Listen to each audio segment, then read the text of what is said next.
Bismillahirrahmanirrahim. Assalamualaikum warahmatullahi wabarakatuh. Anak-anak, selamat datang di kelas 12. Saya harapkan di jenjang terakhir ini kalian bisa lebih semangat untuk menggapai cita-cita ya. Hari ini kita akan mempelajari tentang bab 1, yaitu kasus-kasus pelanggaran hak dan pengingkaran kewajiban warga negara. Silakan disimak baik-baik ya anak-anak.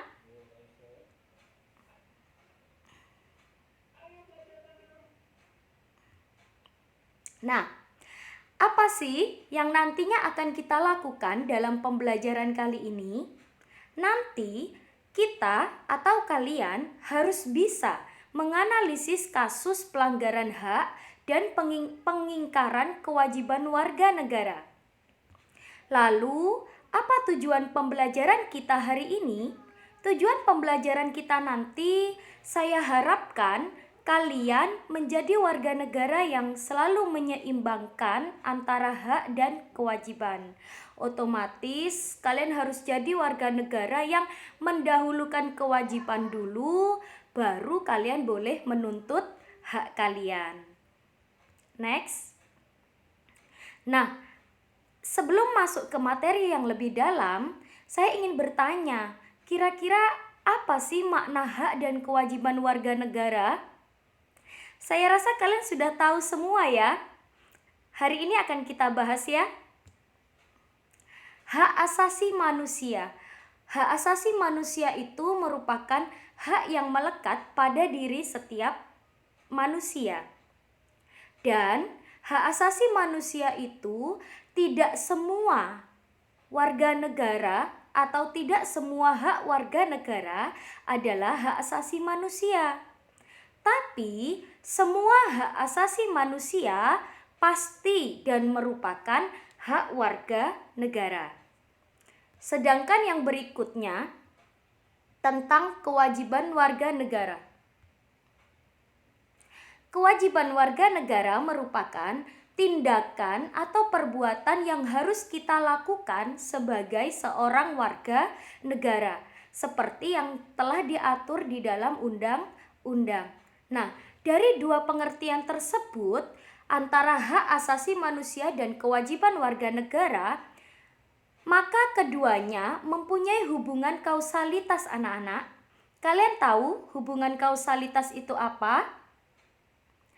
Hubungan kausalitas itu merupakan hubungan sebab dan akibat.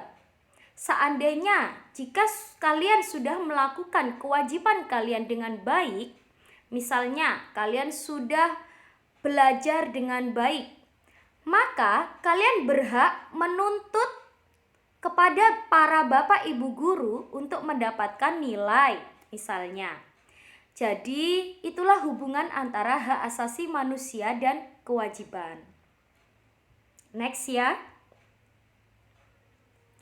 Yang kedua, substansi hak dan kewajiban warga negara dalam Pancasila. Nah, 1. Hak dan kewajiban warga negara dalam nilai dasar sila-sila Pancasila. Nanti silakan kalian buka kitab kalian yang ada di halaman 6 sampai 7. 2. Hak dan kewajiban warga negara dalam nilai instrumental sila-sila Pancasila. Di sini contohnya misalnya hak atas kewarganegaraan, hak dan kewajiban bela negara, hak untuk mendapatkan kedudukan yang sama, kemudian hak untuk atau kemerdekaan untuk memeluk agama dan lain-lain ya. Nanti bisa kalian baca di kitab kalian halaman 9 sampai 13. Dan yang ketiga, hak dan kewajiban warga negara dalam nilai praksis sila-sila Pancasila. Bagian yang ketiga ini merupakan sikap positif yang bisa kita tunjukkan dari nilai-nilai Pancasila.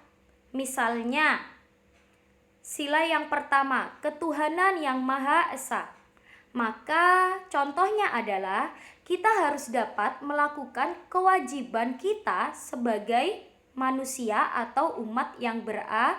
agama. Kalau misalnya kita beragama Islam, ya otomatis misalnya melaksanakan sholat di masjid seperti itu. Next. Bagian yang ketiga merupakan kasus pelanggaran hak dan pengingkaran kewajiban warga negara. Nah, apa sih yang menjadi penyebab terjadinya kasus pelanggaran hak dan pengingkaran tersebut? Salah satunya adalah sikap egois. Sikap mementingkan diri sendiri itu bisa memicu terjadinya pelanggaran hak dan pengingkaran kewajiban. Yang kedua, rendahnya kesadaran berbangsa dan bernegara. Oleh karena itu, kita perlu mempelajari mata pelajaran PPKN seperti yang saya tanyakan di minggu lalu.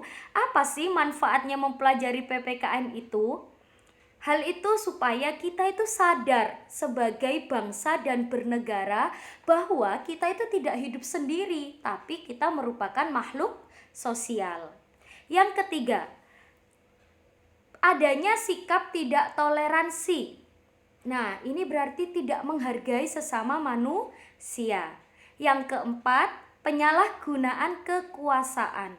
Bagian yang keempat ini bagi para pemimpin yang melakukan atau melaksanakan kekuasaannya itu semaunya sendiri, tidak memperhatikan kepentingan rakyat.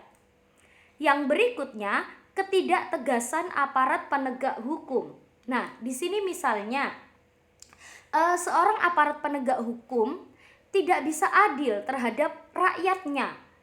Kemudian yang terakhir, penyalahgunaan teknologi. Dan nanti kalian juga bisa mencari penyebab terjadinya kasus yang lain terhadap pelanggaran hak dan pengingkaran kewajiban warga negara. Begitu ya anak-anak? Faham sampai di sini? Jika sudah, saya akan lanjutkan ya. Nah, yang kedua, kasus pelanggaran hak warga negara. Contoh kasus pelanggaran hak warga negara misalnya karena proses penegakan hukum belum optimal. Yang kedua, tingkat kemiskinan dan pengangguran masih tinggi. Apalagi dalam masa pandemi seperti ini, karena adanya virus COVID-19, banyak warga kita atau rakyat Indonesia yang terdampak oleh virus tersebut. Misalnya dipotong gajinya, kemudian di PHK, kemudian usahanya tutup, dan lain sebagainya. Nah, hal itulah yang bisa meningkatkan kasus pelanggaran yang ada di negara kita. Yang ketiga, makin merebaknya kasus pelanggaran hak asasi manusia. Misalnya masih terjadi pemerkosaan, kemudian pencurian, perampokan, dan lain-lain. Yang berikutnya, masih terjadi tindak kekerasan yang mengatasnamakan agama. Misalnya musola atau masjid yang tiba-tiba didatangi oleh sekelompok pengacau yang mengatasnamakan agama. Kemudian angka putus sekolah yang masih tinggi. Nah, di sini di Indonesia ini masih miris sekali ya masalah pendidikannya.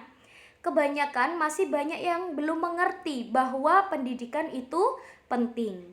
Dan yang terakhir, terjadinya pelanggaran hak cipta. Misalnya, kita memplagiat karya seseorang. Next. Yang ketiga, kasus pengingkaran kewajiban warga negara. Contohnya adalah misalnya kita membuang sampah sembarangan, kita melanggar aturan lalu lintas, lampu merah tapi kita nyelonong saja, itu sudah melanggar ya. Kemudian yang ketiga, misalnya kita merusak fasilitas negara. Dan yang keempat, tidak membayar pajak. Anak-anak, bagaimanapun pajak itu penting karena digunakan untuk membangun negara kita ya. Dan yang terakhir, misalnya tidak berpartisipasi dalam pertahanan dan keamanan negara.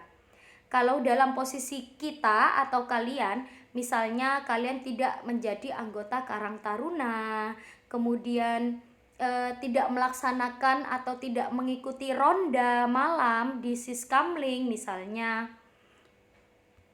Next. Nah, bagian keempat kita akan mempelajari tentang penanganan pelanggaran hak dan pengingkaran kewajiban warga negara. Penanganan di sini ada dua anak-anak. Yang pertama, upaya pemerintah. Dari upaya pemerintah, misalnya saja melaksanakan supremasi hukum dan demokrasi harus ditegakkan.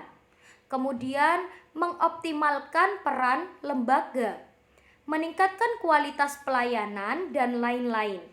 Sedangkan yang paling penting di sini adalah yang nomor 2, membangun partisipasi masyarakat dalam pencegahan terjadinya pelanggaran.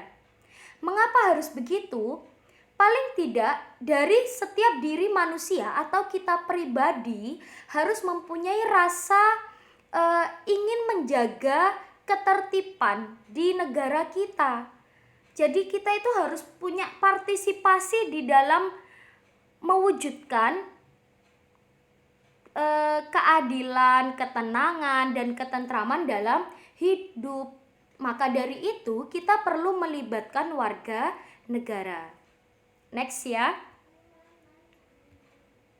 Oh, sudah selesai anak-anak. Sampai di sini ada yang ditanyakan? Nanti jika ada yang ditanyakan, silakan langsung hubungi saya saja ya. SMK bisa, SMK hebat, SMK NU Gresik bisa hebat. Terima kasih atas perhatian kalian. Assalamualaikum warahmatullahi wabarakatuh.